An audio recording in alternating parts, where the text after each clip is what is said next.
Le pregunté directamente a él para que me lo explique. Alejandro Graña te habla, buen día, ¿cómo te va? Hola, ¿qué tal, Rolando? ¿Cómo estás? Bien. ¿Está caro o está barato el dólar? Porque Milei dice que el dólar no está barato. A ver, yo te voy a responder y te voy a decir, el dólar está barato. Pero fuera de lo que te pueda decir un economista, yo creo que siempre hay que ver los datos de la economía real y de la calle. Cuando vos ves que son más los argentinos que van a comprar a los países limítrofes o compran por internet, o ves que en lugar de venir muchos turistas extranjeros a la Argentina, son más los argentinos que viajan, tenés un termómetro Sí, que algo anda mal. que está andando mal, porque si los precios en dólares en la Argentina son más caros que en el resto del mundo, no, el problema no son todos los precios, el problema es un precio que es el dólar. Entonces, cuando la gente común y los grandes operadores ven que la Argentina está acumulando un déficit externo creciente, que tiene bajo nivel de reservas, que no tiene acceso al mercado de capitales y que históricamente cuando esto pasó siempre hay una crisis, entonces, bueno, si vos ves que el ladra tiene 4 patas, es un perro, ¿no? Sí. Ahora bien, cualquiera desde la otra biblioteca te podría decir, bueno, pero cuando se hizo lo contrario subió la inflación. Bueno, por eso, a ver, yo creo que no se trata, me parece, no hay que tener una mirada binaria en el sentido de que claramente el gobierno anterior, por fuera de que pasó la pandemia, de la sequía y todo eso, tuvo errores de gestión económica, problemas políticos que derivaron en eso, y que el gran tema fue el manejo de la inflación. Entonces, evidentemente, yo creo que ahí hay una... Y te agregaría las Bueno, reservas, porque acordate que en un primer momento se dilapidaron las reservas.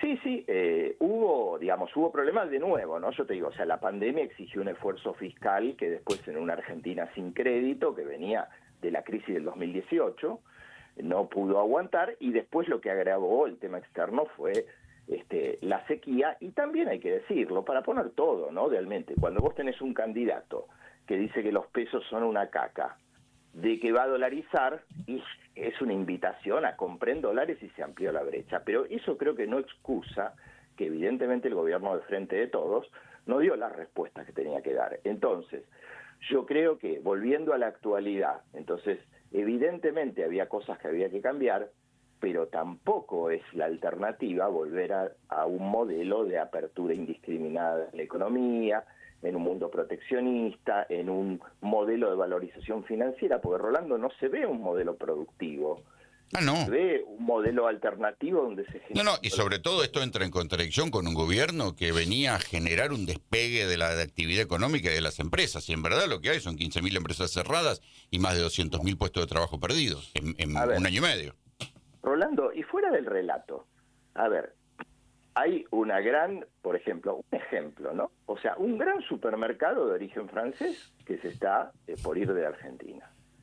Evidentemente esto expresa algo, ¿no? Porque evidentemente, a ver, si en el consumo masivo, ¿no? Donde generalmente ha habido, y por años, y aún con los problemas del gobierno anterior, una rentabilidad fenomenal, ahora se quieren ir, y esto pasa lo mismo, otra gran automotriz de origen alemán también se retiró, y son muchos casos.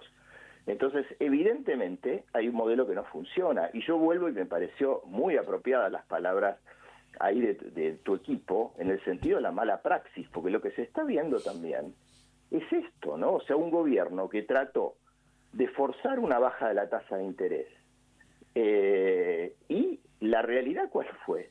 Los bancos dijeron, no queremos seguirnos cargando de títulos públicos, y estos saltos violentos de tasa de interés, como bien lo explicaron ahí, de 16% a 47%, ¿no? Con una inflación supuestamente de 1,6%, una tasa de 47%, que sería más o menos 3,5% mensual, es una super tasa, una gran rentabilidad para los bancos. Sí, Pero el problema acá es que hay que esta tasa de interés que trató el gobierno, como la actividad se viene desplomando, como estaba cayendo el crédito, como aumentaba la mora, que buscó para generar expectativas de una inflación más baja, bajar la tasa de interés, ahora la tuvo que subir, y las consecuencias que esto va a tener sobre la actividad económica, sobre empresas endeudadas, sobre personas endeudadas, va a ser muy complejo. Entonces, está claro que el gobierno armó, vos dijiste una palabra hermosa, digamos, alquimia, yo diría, parecería más una hechicería y una alquimia, para llegar de cualquier manera a octubre. Y lo cierto es que este modelo, que se está quedando sin reservas en un contexto complejo, y con unos problemas, yo diría también, que agravan fuera de la escasez de reservas, dificultades políticas de pelearse con todo el mundo, no generar consensos, y está generando un problema serio, porque si en todos los años electorales estas presiones dolarizadoras existen, cuando los problemas económicos, cuando los problemas políticos y cuando los problemas globales que afectan a países vulnerables como Argentina se suman, y bueno, todos sabemos que termina pasando. Ahora, ¿y por qué no puede aguantar? Porque yo miraba en tu propio cuadro que la convertibilidad, con un dólar mucho más bajo que el que tiene hoy la Argentina, un dólar un 17% más bajo, es el promedio que duró 10 años la convertibilidad con ese dólar muy barato. Hizo mierda todo, hizo mierda buena parte de la industria, provocó concentración económica, ya sabemos todo ese saldo, pero duró 10 años la convertibilidad con un dólar muy barato. Entró capital ahí. ¿Por qué no duraría este? Bueno, a ver, bueno, esa es la gran pregunta, porque el gobierno te va a decir, bueno, con Vaca Muerta, con la minería, habrá que ver, ¿no? O sea, habrá que ver.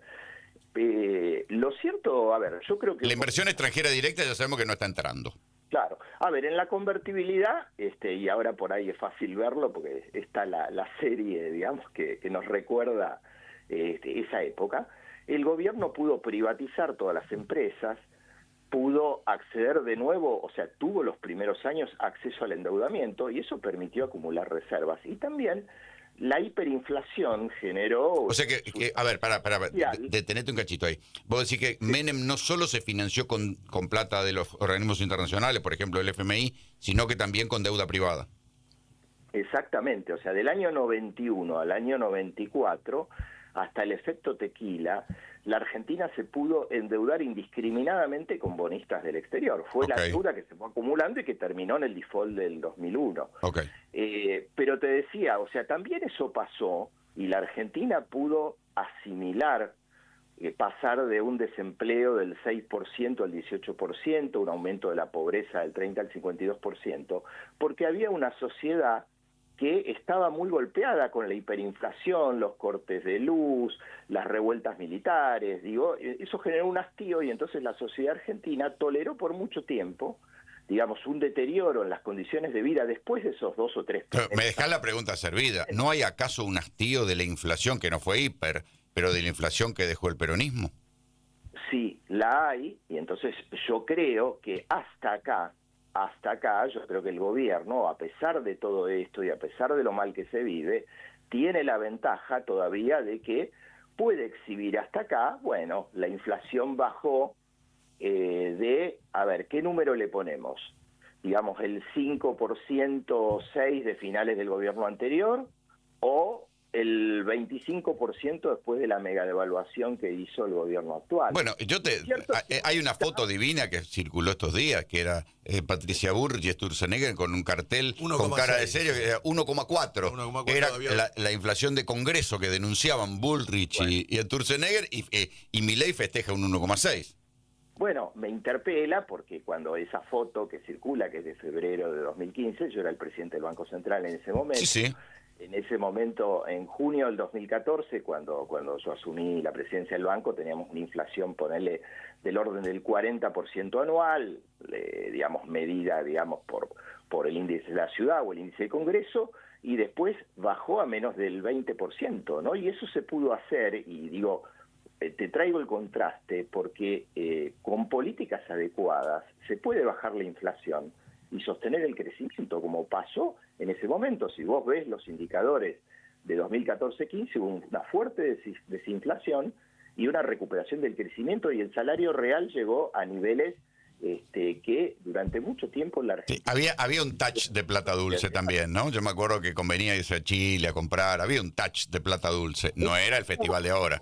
Hubo un retraso cambiario, sí, que había que corregir, pero evidentemente la forma de corregirlo no fue la devaluación que hizo Macri, y a esto me refiero a las propias palabras de Macri, en su libro, sinceramente, donde dijo, bueno... No, el de Macri es segundo tiempo, No, sinceramente el de Cristina, no, que te van a matar. Te van a matar. ¿Eh? El libro de Macri es segundo tiempo, el de Cristina, sinceramente. Te van a matar si lo confundís. Perdón. Pero bueno, ¿sabes por qué la confusión? Porque Macri dijo lo mismo de alguna forma que decía Cristina y que decíamos mucho, en el sentido de que haber abierto, digamos, las restricciones, que había que haberlo hecho, pero de manera gradual. Había otro plan si en ese momento ganaba el Frente de Todos o aún si ganaba Massa. Pero me quiero volver a la actualidad. O sea, Caputo y Milei se dieron cuenta que lo que se hizo en la época de Macri, digamos, fue una gran macana, y entonces convivieron con un cepo total, a contramano de todo lo que dijeron, durante más de 15 meses. Y todavía sigue el cepo a las personas jurídicas, que es el cepo que vale de verdad. Las empresas. Entonces, bueno, volviendo de nuevo a la pregunta, pues nos fuimos por las ramas, pero es muy interesante. El tema es, yo creo que hoy la sociedad valora esta baja de la inflación, más allá de todas las discusiones.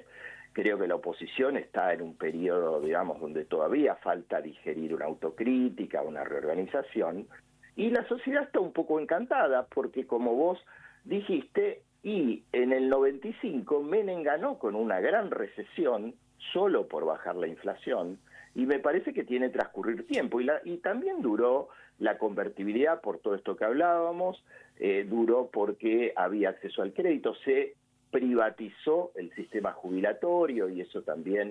No, y yo lo que te quiero decir, que nosotros por ahí veamos los síntomas de la crisis, no quiere decir que la población no le vaya a dar crédito a la baja de la inflación como una narrativa de sacrificio. Bueno, hay que sacrificarse para más adelante, esto va a mejorar. Por eso digo, la euforia opositora de pensar que ya está, que lo de Milei ya fracasó, me parece que le falta todavía un trecho largo. Esperé que aquí Cerolini te quiere hacer una pregunta, Alejandro. ¿Cómo le va, Banoli? ¿Cómo está?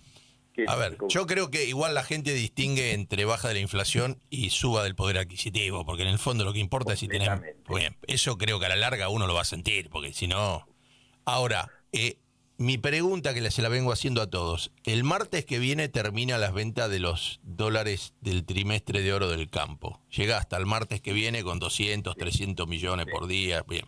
¿Quién va a poner los dólares desde el miércoles o jueves en adelante que quiera comprar la gente que el campo no va a poner? ¿De dónde van a salir esos dólares? ¿Qué hubieras hecho vos? Bueno, buena pregunta. Pero primero déjame pasar. A ver, yo soy, y si... digamos, un poco han seguido lo que yo he escrito, quien dice que, que esto tiraba malamente hasta octubre, que de alguna manera el gobierno, a pesar de todo esto, tiene las mejores chances de cara a las elecciones, por todo esto que hablamos, y a pesar aún de que puede haber cimbronazos externos, como lo va a haber, y hablemos de que ya el gobierno está interviniendo masivamente en dólar futuro, que el dólar a futuro ha perforado el techo de la banda, y entonces que hay evidentes presiones cambiarias, ¿no? Y de nuevo creo que esto... O sea, están haciendo lo mismo, por lo cual te deben haber procesado a vos en la causa de dólar futuro, ¿no? Exacto, pero a ver, Digo, ¿te acordás? Pequeño detalle. Ahora para muchos es lo que finalmente, digamos, una pericia independiente y de la Corte Suprema de Justicia, a la que no podemos decir que es kirchnerista, dijo que no había perjuicio y que era una política de fijación de tasas de interés y que no afectaba reservas. Lo terminaron diciendo. Bueno, ahora el gobierno está apelando a esa misma herramienta que usan todos los países del mundo, pero digo, a ver... Pero perdóneme una cosa, ¿no? Está bien, esos son juegos financieros que se hacen y la tasa y todo. Pero la gente está comprando 2.000 millones de pesos por mes. Entonces, la gente común, porque no liberaron a las empresas, pero sí a la gente común, está comprando 2.000 millones de pesos por mes. De dólares. Y quiere, de dólares por mes, y quiere el billete verde. Alguien se lo va a tener que dar. Eso no lo van a hacer con, pasate a peso. Bueno. La gente no se va a pasar a peso. Entonces, ¿quién va a vender los 2.000 millones de dólares el mes que viene? Esa es la gran pregunta. ¿Por qué? Porque evidentemente lo que vos estás diciendo, mira, desde que se abrió parcialmente el cepo, ya la gente, con los datos que hay de 2 meses y pico, falta un mes, la gente compró más o menos 2.500 millones de dólares promedio por mes. Esto es más que la gran fuga de capitales que en todo el periodo de Macri llegó a 90.000 millones de dólares. Entonces la dinámica es parecida. Entonces, ¿qué va a pasar? Evidentemente, la demanda, ustedes la empezaron a describir hacia adelante, cobertura por las elecciones, todo lo que se fuga por importaciones que están subiendo a una tasa del 40% cuando las exportaciones prácticamente están estancadas. Y por otro lado, desde el 20 de julio termina, digamos, el periodo de liquidaciones después de la baja de retenciones. Entonces, evidentemente, es muy difícil que alguien vaya a vender dólares a 1.200, 1.300, cuando todos sabemos que este dólar será en octubre, será en noviembre, se tiene que mover. Pero lo importante ahí son las expectativas, porque es como la doble Nelson, ¿no? En el sentido de que cuando vos pasa esto, ¿qué pasa? Y los exportadores empiezan a querer cancelar pagos de importaciones, la gente empieza a comprar dólares, y entonces, bueno, encima no está el periodo estacional de cosecha. El gobierno, vuelvo a decir, no tiene acceso al crédito internacional, ya acudió al Fondo Monetario, entonces evidentemente es cantado de que el dólar tiene que subir. Entonces, ¿cuánto tiene que subir? Y volviendo, digamos, al cuadrito que vos me decías, y es bueno ver un poco qué pasa con la historia, ¿no? Porque es verdad, o sea, la convertibilidad aguantó a valores de hoy a niveles cercanos a 1.000. Pero la Argentina necesitó, cuando tuvo déficit externo, tener momentos históricos, por ejemplo, 2003-2010, donde los precios de los productos que exportaba la Argentina eran muy altos, donde el dólar a valores de hoy estaba más cercano a 2.000. Claro. Entonces, está claro que 1.300 es un dólar que no es de equilibrio porque implica importar, viajar afuera, perder reservas. Entonces, ¿cuál es el nivel? 1.600, 1.800, 2.000, y depende de lo que haga el gobierno, porque no es lo mismo. Tengo una política más razonable de administración del comercio exterior, y con esto no estoy hablando de chavismo, estoy hablando de decir lo que hoy está haciendo Europa, lo que hoy está haciendo Estados Unidos, o sea, sí, la Argentina es cuidar su mercado. Está regalando su mercado, y Rolando, ahora no es como, ¿te acordás la época, bien vos, de todo por 2 pesos, donde los productos chinos eran baratos? ¿Sí? Ahora vos tenés una producción china y de otros países barata, de calidad. Y buena, claro, que te arruina la industria local. Alejandro... Es un industricidio. Entonces, de nuevo, tenemos la quimera. Antes, ¿te acordás cuando se decía, bueno, Dios proveerá una cosecha? Ahora, de nuevo, la apuesta es que en algún momento la minería o el petróleo... Sí, bueno, salve. Lo cierto es que el establishment a hoy no está poniendo una moneda en Argentina, que todos quieren ver realmente si hay algo político que se pueda sustentar, que esto no es sustentable, si hay correcciones en el modelo, porque de hecho, a la hora de las declaraciones, muchos aplausos, pero a la hora... Sí, pero el billete no aparece. Alejandro, te agradecemos el contacto. A ver cuando te venís un día por acá. No creo que te invitemos nada, pero podés venir igual. Un café te vamos a conseguir y seguimos charlando. No, mirá, en este contexto, por un café, que producción me llame y arreglamos, y estoy rápido por allá. Así que bueno, no, en serio, un gusto, Rolando. Un placer y bueno, quedamos en contacto. Un abrazo, hasta luego. Alejandro Banoli, expresidente del Banco Central. ¿A cuánto debería estar el dólar hoy? Interesante.